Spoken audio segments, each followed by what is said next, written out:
3주 전에 저는 우리가 하나님의 뜻이라는 용어를 이제 세 가지 방식으로 사용한다라고 말씀을 드렸었습니다. 첫 번째로는 이 작정에 대해서 우리가 말할 때 하나님의 뜻이라는 용어를 쓴다라고 했었습니다. 작정이 뭔지는 다 아실 겁니다. 하나님의 영광이라는 목적 아래에서 일어나는 모든 일을 하나님께서 미리 정하신 것을 말합니다. 구원과 하나님 나라의 완성이라고 하는 거대한 계획부터 참새 한 마리가 땅에 떨어지는 하찮아 보이는 일까지 하나님의 작정이 닿지 않는 영역이 없습니다. 이 작정은 감추어진 뜻이기 때문에 우리는 사실 알 수가 없고요. 그럼에도 우리는 하나님은 선하시고 모든 것을 합력하여 선을 이루실 것이라는 것을 신뢰할 수 있다라고 말씀을 드렸습니다. 둘째로 하나님이 우리에게 바라시는 뜻, 우리에게 명령하신 삶의 방식을 얘기할 때 우리가 하나님의 뜻이라는 용어를 쓴다라고 했습니다. 무엇을 해라 혹은 무엇을 하지 말아라 라는 말씀이 여기에 속하죠. 대표적으로 십계명을 말할 수 있습니다. 성경에는 이 두 번째 의미의 하나님의 뜻이 많이 등장하고요. 이것을 따라 사는 것을 가리켜서 이제 순종의 삶이다라고 할 수가 있죠. 세 번째로는 개개인을 향한 하나님의 세세한 인도를 말할 때 우리가 하나님의 뜻이라는 용어를 씁니다. 하지만 3주 전에도 말씀드렸듯이 성경에는 이 세 번째 하나님의 뜻이 등장하지 않죠. 뭘 먹어야 하고 누굴 만나야 하고 어디서 살아야 하고 어느 학교를 다녀야 되고 어느 회사에 취직해야 되는 등 이러한 삶에 대한 세세한 인도는 성경에 등장하지가 않습니다. 만약에 하나님이 내 삶에 정해놓으신 정답과 같은 길이 있다라고 생각해서 거기에 지나치게 몰두하게 되면 의도가 아무리 좋더라도 소극적이고 수동적이고 어리석은 삶을 살게 될 위험성이 높다라고 말씀을 드렸었습니다. 오늘은 이제 오늘과 그리고 제 다음에 또 이제 설교 순서가 오면요, 어떤 얘기를 할 거냐면 하나님의 뜻을 분별하는 방법에 대해서 좀 얘기를 해보려고 합니다. 그래서 오늘은 먼저 어떤 얘기를 할 거냐면 하나님의 뜻을 분별하기에는 모호한 방법, 좋지 못한 방법 세 가지를 먼저 좀 생각을 해보려고 하거든요. 그래서 오늘 말씀 들으시면서 혹시 내가 이러한 방식으로 하나님의 뜻을 분별하면서 살진 않았는지 돌아보시면 좋을 것 같습니다. 하나님의 뜻을 분별하기에 모호하고 좋지 못한 방법 첫 번째가 있습니다. 그것은 용어로 말하자면 열린 문입니다. 열린 문. 우리는 보통 일이 원하는 대로 잘 풀리거나 하나님이 좋은 기회를 주셨다라고 생각될 때 뭐라고 얘기하죠? 문이 열렸다. 이런 표현 안 쓰시나요? 하나님이 문을 열어주셨다. 이런 표현 한 번도 안 써보셨나요? 저만 써봤나 봅니다. 이제 반대로 일이 원하는 대로 풀리지 않거나 혹은 가능했던 기회가 사라져버리면 우리는 이런 용어를 종종 씁니다. 문이 닫혔다. 물론 이제 문이 열린 것, 이 열린 문을 좋은 쪽으로도 사용할 수 있습니다. 예컨대 옆집에 사는 이웃을 전도하기 위해서 마음을 품고 계속해서 기도하고 있었는데 뭔가 전도하기에 알맞은 기회를 딱 만날 수가 있어요. 그러면 우리는 하나님이 이 사람을 전도하라고 내게 문을 열어주셨구나, 열린 문을 주셨구나 라고 생각할 수가 있습니다. 이 외에도 선교사님을 후원하거나 재정적으로 어려움을 겪고 있는 지체들에게 선한 일을 할 기회가 생겼을 때 우리는 이것을 하나님이 내게 주신 열린 문이다 라고 생각하면서 좋은 일을 하면 됩니다. 그죠? 이거는 나쁠 게 없습니다. 근데 문제는 이 열린 문을 우리가 어리석은 방식으로 사용할 수도 있습니다. 예를 좀 몇 개 들어보겠습니다. 예컨대 자신의 게으름을 변명하는 데 이 열린 문을 사용할 수가 있습니다. 좀 더 얘기를 해보자면 어떤 청년이 있고요. 그 청년이 취직을 하고자 합니다. 그래서 그 청년은 어떻게 했냐면요, 자신의 이력서를 이제 아르바이트 사이트에다가 올려놓은 거예요. 아르바이트 사이트에 올려놓으면 어떻게 되죠? 회사에서 이 사람 저 사람 이력서를 열람하다가 우리 회사에 알맞다 싶으면 연락을 주죠. 그러니까 그 청년은 딱 이력서만 올려놓고 그냥 연락을 기다리기로 한 거예요. 근데 오랜 시간을 기다려도 그 청년에게 아무런 연락이 오지 않았습니다. 그러니까 청년은 이렇게 말합니다. 하나님이 제게 취업의 문을 열어주지 않으셔서 제가 여전히 무직 상태에 있습니다. 하나님이 문을 안 열어주셨대요. 취업의 문을. 물론 어쩌면 하나님의 뜻이 그 청년이 지금 취업하지 않는 데에 있는지도 모르겠습니다. 근데 생각을 좀만 해보면 이 청년은 자신의 그 무직 상태에 대해서 하나님께 책임을 전가하기보다는 어떻게 해야 되죠? 좀 더 적극적으로 일터를 찾아봤어야죠. 사실 딱 그 아르바이트 사이트에 이력서만 딸랑 올려놓고 기다린다는 거는 정말 아무것도 안 한 거잖아요, 그죠? 정말 최소한의 것만 한 거잖아요. 그러니까 이 청년 같은 경우는 조금 더 일터도 찾아보고 전화도 걸어보고 이력서도 직접적으로 넣어보고 문도 두드려보는 등의 여러 노력을 했어야 됩니다. 하지만 정말 최소한의 행동만 해놓고서는 자신의 게으름을 문이 열리지 않아서라는 핑계로 우리가 덮을 수가 있습니다. 사실 이거는 지혜롭다라고 얘기할 수가 없죠. 또 어떤 식으로 이 열린 문을 어리석게 사용할 수 있냐면, 예컨대 교회 내에 어떤 부부가 있어요. 근데 이 부부 사이의 관계가 별로 좋지가 않습니다. 그들의 결혼 생활이 엉망이에요. 그래서 아내는 남편한테 요구합니다. 우리 둘 사이의 문제를 해결하기 위해서 우리가 함께 있는 시간을 더 많이 보내자고 그렇게 남편한테 제안을 했어요. 근데 마침 남편한테 크게 승진할 기회가 생겨버렸습니다. 승진의 문이 확 열린 거예요. 그 타이밍에 승진을 하게 되면 1년에 30주를 해외에 나가서 일해야 되는데, 그럼 어떻게 되죠? 아내와 1년에 30주를 떨어져서 보내야 됩니다. 근데 남편은 승진의 문을 열어주신 것이 하나님의 인도하심이 분명하다라고 생각하고 있는 거예요. 하나님의 뜻이 아니라면 승진의 문이 열리지 않았을 거다라고 확신하고 있었습니다. 근데 이게 맞나요? 과연 부부관계가 위태로운데 배우자와 더 멀리 오래 떨어져 있어야 하는 곳으로 하나님이 그 사람을 보내길 원하실까요? 그러니까 네요? 냉정기요? 그러다가 이혼할 수도 있는데 과연 그 열린 문이 정말 하나님의 뜻이 맞을지는 생각을 해봐야겠죠. 또 종종 우리는 하나님의 뜻을 어기고 우리의 비겁함을 영적인 것으로 덮기 위해서 그게 열린 문이었다라고 말하기도 하는데, 대표적으로 우리가 얼마 전에 살펴봤던 그 수요 예배 때 살펴봤던 요나의 예시를 들 수가 있습니다. 요나에게 하나님의 말씀이 임했죠. 니느웨로 가서 그들의 악독이 내 앞에 상달되었다라고 선포해라. 근데 요나는 니느웨에 하나님의 자비와 긍휼이 내려지는 것을 원치 않았기 때문에 원래는 동쪽으로 갔어야 됐죠. 하지만 정반대편인 서쪽, 당시 땅끝이라고 불리던 다시스로 향하는 배를 타기 위해서 요빠로 갔습니다. 요빠 항구로 갔어요. 근데 어떻게 됐나요? 요나 1장 3절 제가 혼자 읽도록 하겠습니다. 그러나 요나가 여호와의 얼굴을 피하려고 일어나 다시스로 도망하려 하여 요빠로 내려갔더니 마침 다시스로 가는 배를 만난지라 여호와의 얼굴을 피하여 그들과 함께 다시스로 가려고 뱃삭을 주고 배에 올랐더라. 성경이 뭐라 얘기하냐면 요빠 항구로 갔더니 마침 다시스로 가는 배를 만났다라고 얘기를 합니다. 이거 아마 제가 설교 때도 살짝 얘기했었던 것 같아요. 요나의 입장에서는 니느웨로 가지 않아도 되는 문이 열려버린 거예요. 그리고 요나는 이렇게 생각했을지도 모르겠습니다. 하나님이 마음을 바꾸셨나 보다.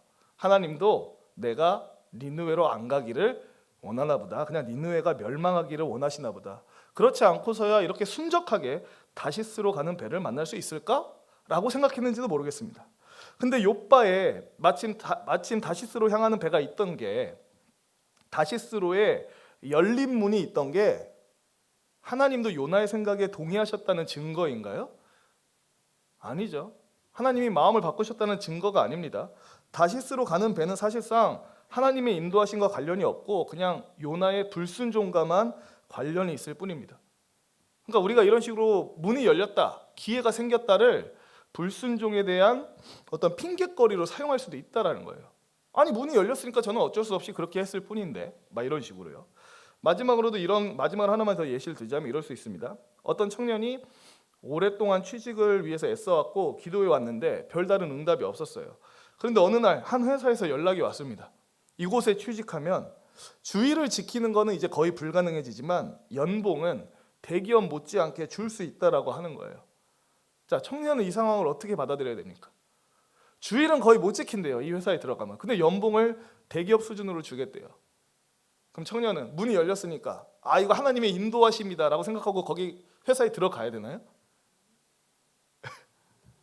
안 되죠. 왜 안 돼요? 거기 들어가면 주일을 못 지키니까.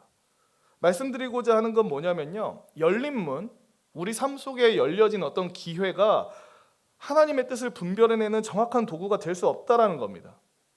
이 문이 열렸으면 다 하나님의 뜻이라고 생각하시면 안 돼요. 기회가 생기면 다 하나님이 열어주신 거다라고 속단해서는 안 됩니다. 물론 예전부터 하고자 하는 선한 일을 할 수 있는 기회가 생겼다면 그 기회를 주신 하나님께 감사해야 되는 것은 맞아요. 하지만 모든 열린 문, 열린 기회가 하나님의 뜻이 확실하다라고 가정해서는 안 됩니다. 우리 앞에 기회가 생기고 문이 열렸더라도 우리가 해야 되는 일은 뭐냐면 그 기회와 문을 분별하는 거예요. 내가 이 열린 문, 이 기회를 붙잡는 게 과연 하나님의 뜻과 충돌하지는 않는가? 이 기회로 인해서 오히려 내가 불순종의 길을 걷게 되는 것은 아닐까? 이 열린 문으로 들어갔을 때 영적으로 큰 위협에 빠지진 않을까? 내 영혼과 신앙에 큰 문제를 초래하지 않을까 등 여러 가지를 생각해 봐야 됩니다. 그렇지 않고서 열린 문을 고지곳대로 하나님의 인도하심이라고 받아들였다가는 위험한 결과를 초래할 수가 있어요. 그리고 또 자신의 어리석음을 탓하기보다는 하나님께 책임을 돌리면서 이런 식으로 얘기하기 쉽죠. 하나님이 문을 열어주셔서 나는 그쪽으로 간 것뿐인데 왜 나한테 이제 와서 이러세요? 하나님은 반대로 말할 겁니다. 나는 그거 널 위해서 문 열어준 적이 없다고. 네가 그냥 그렇게 생각하고 가지 않았냐라고 말씀하실지도 모릅니다.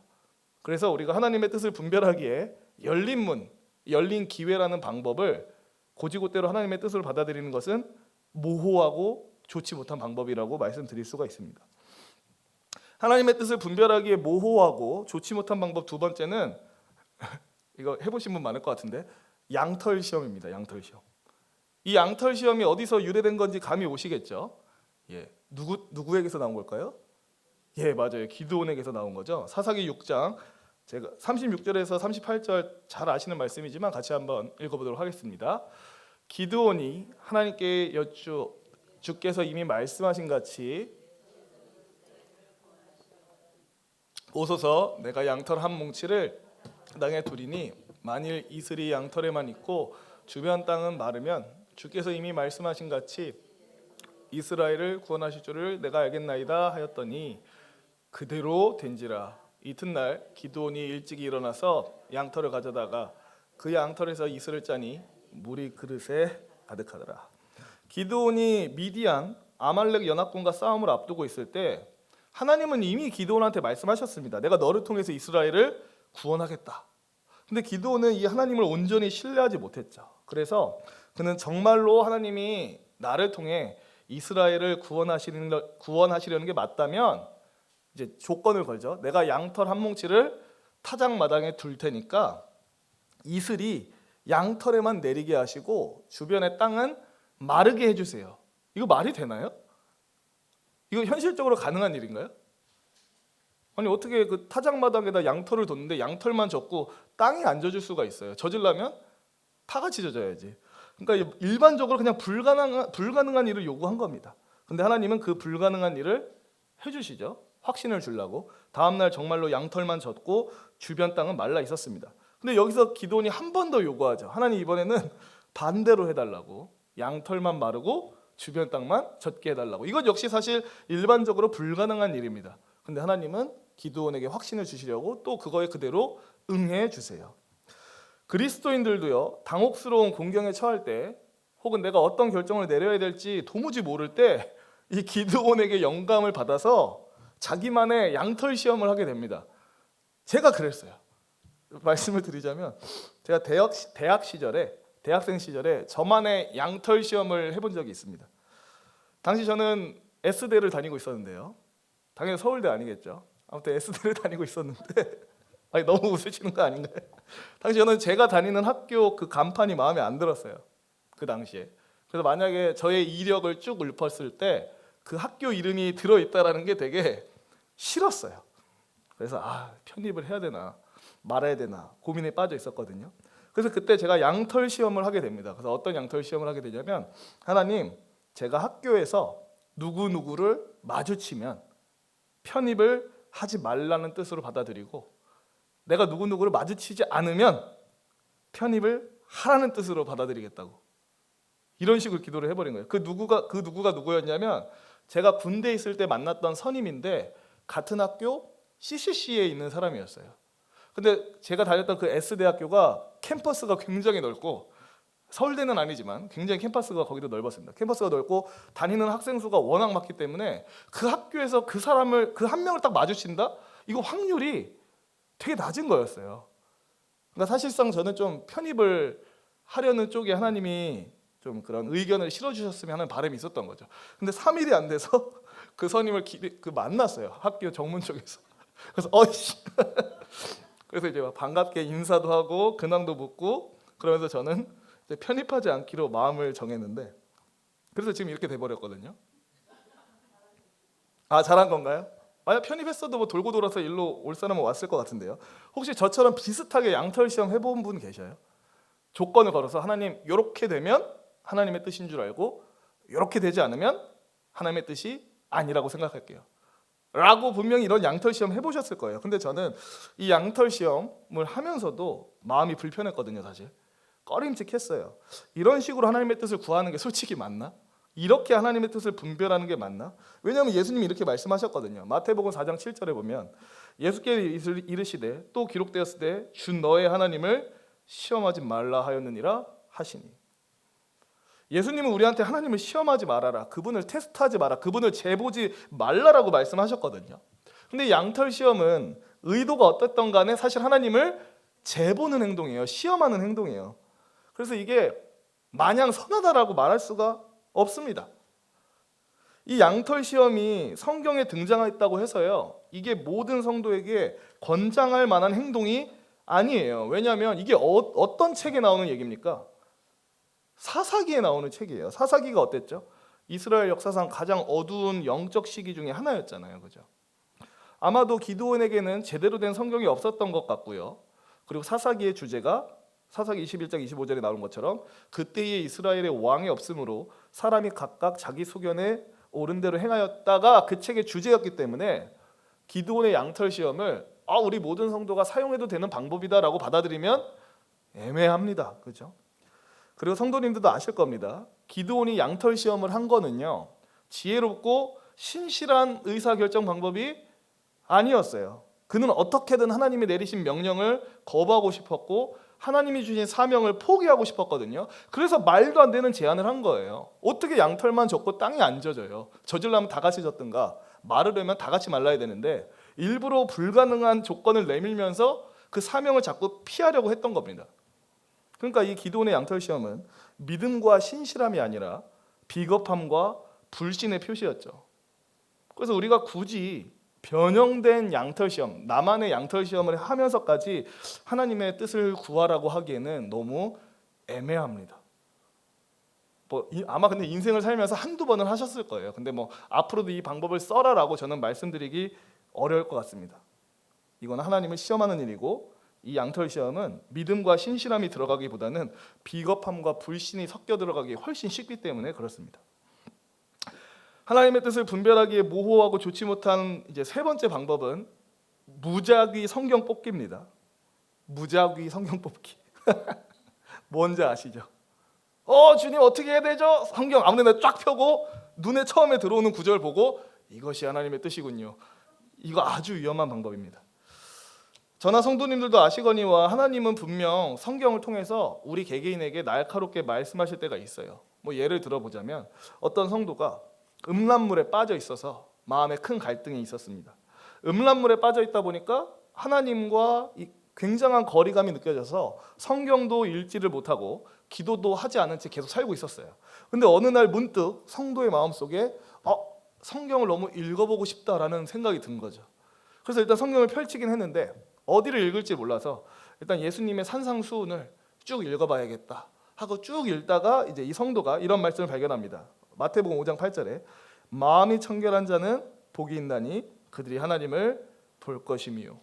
그 성도는 이제 성경을 읽다가 마음이 딱 찔려버린 거예요. 왜냐하면 지금까지 음란한 속에 마음의 더러움 속에 살다가 이 말씀을 딱 보고 나니까 내가 이래서 영적으로 하나님과 멀어졌고 하나님의 은혜를 누리지 못했구나라는 생각이 들면서 회개하게 된 그런 이야기. 이게 약간 지어낸 이야기지만 실제로 이런 일이 일어날 수가 있습니다. 그죠? 또 설교를 통해서도 하나님이 우리한테 말씀하시죠. 제 예를 하나 들어보자면 저는 그러니까 제 기억에 가장 강하게 남은 일 중에 하나예요. 제가 군대 시절에 하루에 4시간씩 2번 초소에 가서 경계 근무를 서는 부대에 속해 있었거든요. 그때 당시 위에 선임의 CCC 선임, 같은 학교 CCC 선임이랑 또 다른 학교 CCC 출신인 선임이 또 있었어요. 그때 그 선임들이 저한테 그런 얘기 해줬거든요. 군대에서만큼 예수 전하기 좋은 데도 없다고. 더군다나 우리 부대는 후임이랑 단둘이 초소에서 4시간 동안 있어야 되는데 그때 예수 말하지 못하면 우리가 언제 예수에 대해서 말하겠냐. 안 그래도 저도 약간 좀 선교사의 마인드로 군대 갔다 오자라는 생각이 있었기 때문에 그 선임들의 말에 큰 동의가 됐고, 그래서 저는 초소에만 가면 뭘 했냐면 4시간 동안 후임한테 하나님 얘기했고 제가 예수님 만난 얘기를 열심히 들려줬어요. 후임은 선임이 얘기하면 그냥 들어야 됩니다. 이제 그만 말씀해 주시겠습니까? 이런 거 없습니다. 그냥 그렇습니까? 오 신기합니다 하면서 억지 리액션하면서 들어줘야 돼요. 후임 입장에서는. 그렇게 저는 만나는 후임마다 열심히 4시간 동안 하나님 얘기, 예수님 얘기를 들려줬어요. 그들이 예수 믿고 구원받길 바라는 마음에 그렇게 했죠. 그러고 나서 얼마 후 들려온 얘기가 있었습니다. 제가 초소에서 하도 하나님 얘기만 하고 예수님 얘기만 하니까 후임들이 같이 초소에 가기 싫어한다는 얘기였습니다. 저는 굉장히 마음에 큰 상심을 겪었고요. 내가 이렇게 모욕을 당하면서까지 신앙생활을 해야 되는 게 맞나라는 회의감까지 들어버린 거예요. 제 어린 마음에는 그게 굉장히 큰 상심으로 다가왔거든요. 그래서 거의 막 저의 믿음이 막 휘청휘청 거렸어요. 근데 그 다음날 이제 수요 예배가 있었거든요. 근데 수요 예배에 갔는데 그날 설교 본문이 뭐였냐면 수로보니게 여인이었어요. 무슨 얘기인지 아시죠? 이 얘기. 수로보니게 여인이 헬라인인데 예수님이 지나가시니까 예수님 우리 딸이 귀신 들렸는데 좀 고쳐주세요. 그러니까 예수님이 충격 발언하십니다. 어떻게 발언하시냐면 자녀들을 먼저 배불리 먹여야 되기 때문에 개들한테 빵을 줄 수는 없다.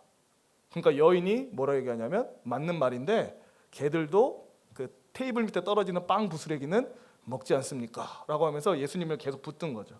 요 얘기로 이제 설교하시면서 목사님이 무슨 적용을 주셨냐면 때때로 하나님의 우리의 믿음의 진실성을 테스트하실 때가 오는데 어떤 방식으로 테스트하시냐면 우리를 믿음 때문에 아주 수치스러운 자리에 둘 때도 있다. 믿음 때문에 모욕을 당하게 할 때도 있다. 근데 그때 그 제 상황이랑 너무 잘 맞잖아요. 그래서 저는 그날 곧바로 회복했어요. 상심을 털고 일어났어요. 그래 니들 뭐라고 해라 나는 계속 전도한다 하고서는 이렇게 그렇게 이제 하나님 우리한테 말씀을 하시죠. 근데 제가 지금 말씀드리고자 하는 이 안 좋은 방법은 이런 얘기가 아니에요. 어떤 얘기냐면 제가 처음에도 말씀드렸듯이 무작위로 성경을 쫙 펼치고 처음에 눈에 들어오는 뭔가 눈에 띄는 구절을 하나님의 뜻으로 받아들여 버리는 것. 그 눈에 띄는 한 구절을 다른 성경보다 더 특별하게 여기는 게 문제가 있다는 겁니다. 근데 실제로 성도들이 이런 방법을 써요. 고민이 너무 심해서 어떤 결정을 내려야 될지 도무지 모르겠어서 기도를 해요. 주님 제가 이런 상황인데 어떻게 하면 좋을까요? 하고 성경 쫙 펼치고 눈에 들어오는 구절 딱 보고 이게 하나님의 뜻입니까? 써보신 적 있죠? 없으신가요? 없으면 좋고요. 근데 제가 말씀드리고 근데 이제 예를 들어볼게요. 예컨대 김노아라고 하는 청년이 있어요. 근데 그 청년이 왜 그러시죠? 실존 인물이 아닌데 박영숙이라고 하는 자매와 만남을 갖고 있었습니다. 근데 이 김노아가 결혼을 고려하고 있었는데 확신이 없었어요. 근데 그 날이 때마침 1월 24일이었고 그 김노아 씨의 성경 읽기표에 의하면 창세기 24장을 읽는 날이었거든요. 근데 창세기 24장이 이렇게 끝납니다. 제가 읽어보겠습니다. 이삭이 리브가를 인도하여 그의 어머니 사라의 장막에 들이고 그를 맞이하여 아내를 삼고 사랑하였으니 이삭이 그의 어머니를 장례한 후에 위로를 얻었더라. 이 청년이 어떻게 생각했을까요? 나는 박영숙이와 결혼을 해야 되는 게 하나님의 뜻인가 보다 하고서는 이제 구원하게 되었다라는 그런 전설적인 이야기가 있습니다. 근데 이게 맞을까요? 성경 본문의 의도와 문맥을 딱 다 배제한 다음에 그냥 딱 한 구절의 마음에 꽂혀서 중대한 결정을 내리는 게 맞나요?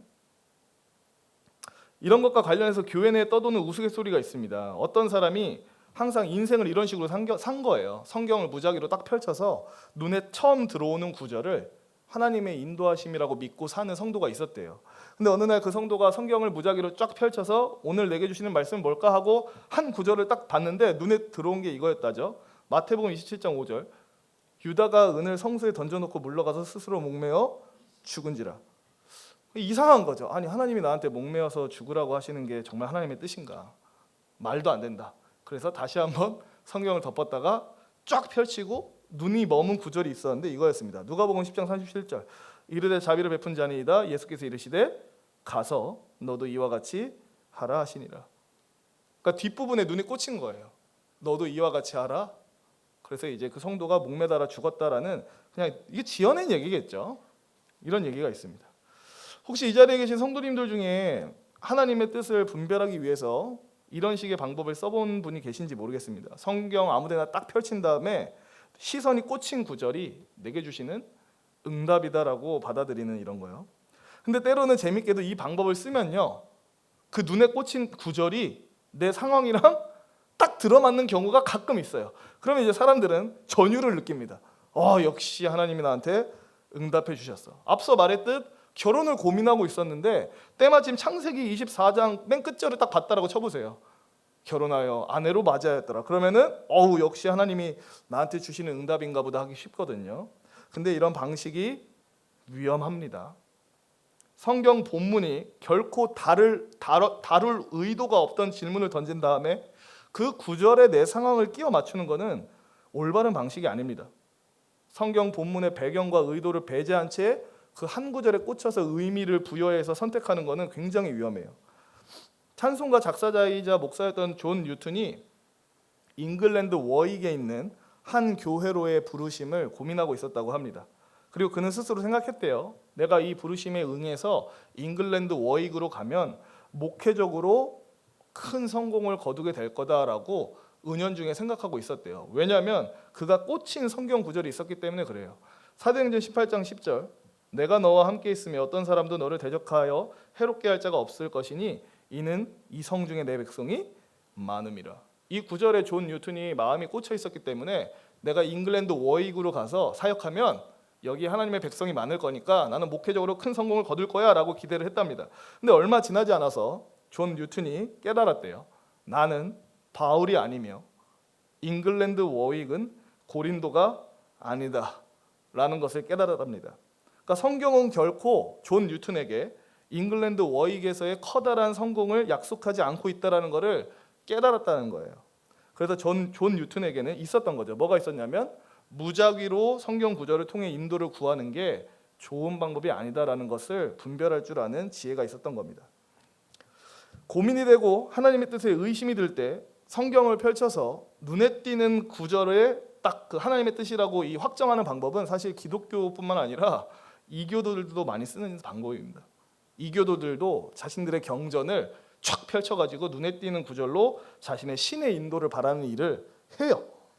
근데 이런 거에 대해서 존 뉴턴이 이렇게 말을 했습니다. 좀 말이 긴데 제가 읽어보자면, 만일 성경 본문의 문맥을 고려하지 않거나 본문 말씀의 일반적인 취지와 올바르게 비교하지 않는다면 그들은 자신들이 처한 상황에서 하나님의 말씀이 자기 편이라 생각하겠으나 그것은 가장 무절제한 행동을 하는 것이며 가장 불가능한 일을 기대하는 것이며 가장 평범한 상식의 지시를 어기는 것이 될 것이다. 그러니까 되게 상식적이지 않고 되도 않는 일을 기대하는 어리석은 행동이 될 거다라고 얘기를 한 겁니다. 이 자리에 그럴 분이 계시진 않겠지만 행여나 무작위로 선택한 한 구절에 다른 성경보다 더 큰 권위를 부여하면서 선택하셨던 분이 계시다면 그 행동을 더 이상 안 하시는 게 좋을 것 같습니다. 네, 이렇게 해서 제가 이제 하나님의 뜻을 분별하는 모호하고 좋지 못한 방법 3가지를 말씀을 드렸는데, 열린 문, 양털 시험, 무작위 성경 구절 뽑기. 우리 중에서 나는 살면서 이 3가지 방법 중에 단 한 가지도 사용해 본 적이 없어라고 할 만한 사람은 아마 별로 없을 겁니다. 아마 저를 포함해서 이 자리에 계신 성도님들 역시 이 3가지 방법 중 하나를 혹은 그 이상을 살면서 한 번 이상은 사용해 봤을 겁니다. 그리고 그럴 수도 있어요. 이 3가지 방법 중에 하나를 썼는데 실제로 뭔가 효과가 있었다, 써봤는데 꽤 괜찮았다라는 그런 느낌이 들어서 다른 사람한테 이거를 열심히 권장했을지도 모르겠습니다. 근데 말씀드리지만 이 3가지 방법 중에 성경적이고 권장할 만한 방법이 하나도 없습니다. 그럼에도 참 감사한 건 뭐냐면요, 우리가 이런 엉터리 방법을 써서 하나님의 뜻을 분별하면서 막 살려고 했는데 하나님은 우리가 이런 엉뚱한 짓을 저질렀음에도 우리를 긍휼히 여기셔서 이 엉터리 같은 행동 가운데도 은혜를 베푸셔서 여기까지 신실하게 인도해 오셨죠. 그래서 새삼스럽게 이 신실하신 하나님께 감사하다라는 생각이 들었습니다. 그분의 끝없는 자비와 긍휼에 그리고 자기 백성을 향한 변치 않는 사랑과 섭리에 감사하다라는 생각이 들었습니다. 하지만 그렇다고 해서 우리가 이 좋지 못한 방법을 계속 쓸 이유는 없죠. 그래서 우리는 이 좋지 못한 방법들에 몰두하기보다는 분명한 한 가지에 집중을 해야 됩니다. 우리가 잘 알고 있는 말씀 디모데 후서 3장 16절 17절 같이 한번 읽어보도록 하겠습니다. 모든 성경은 하나님의 감동으로 된 것으로 교훈과 책망과 바르게 함과 의로 교육하기에 유익하니 이는 하나님의 사람으로 온전하게 하며 모든 선한 일을 행할 능력을 갖추게 하려 함이라. 지난번에도 살짝 말씀드렸는데 하나님은 우리에게 가이드라인을 주셨어요. 어떤 길로 가야 되는 게 맞는지. 그리고 동시에 넘지 말아야 될 울타리도 우리에게 쳐주셨습니다. 울타리와 어디로 가는 게 좋은지 가이드라인을 다 주셨어요. 이 가이드라인과 울타리를 우리가 어디서 발견할 수 있냐면 전부 다 성경에서 우리가 발견할 수 있습니다. 무엇을 기반으로 선택해야 되는지, 어떤 가치의 우선순위를 두고 결정해야 되는지, 하나님이 기뻐하실 만한 것은 뭐고 미워하실 만한 것은 뭔지 우리한테 전부 다 가르쳐 주셨습니다. 세세하게 우리 삶에서 이걸 선택하고 저걸 선택해라 라고 가르쳐 주지 않으셨을지는 몰라도요, 어떤 선택과 결정을 내리고 살아야 되는지 그 원리는 성경을 통해서 우리한테 충분히 가르쳐 주셨습니다. 그래서 우리는 하나님의 뜻을 분별할 때 양털 시험을 사실 사용할 필요도 없고 열린 문을 사용할 필요도 없고 그리고 무작위 성경 구절 뽑기도 사실 사용할 필요가 없어요. 우리가 성경에 대해서 계속해서 알아가고 배워가고 하나님이 우리에게 주신 가이드라인과 울타리를 계속 배우기를 힘쓴다면 사실 이 세 가지 방법이 필요가 없습니다. 말씀을 마치겠습니다.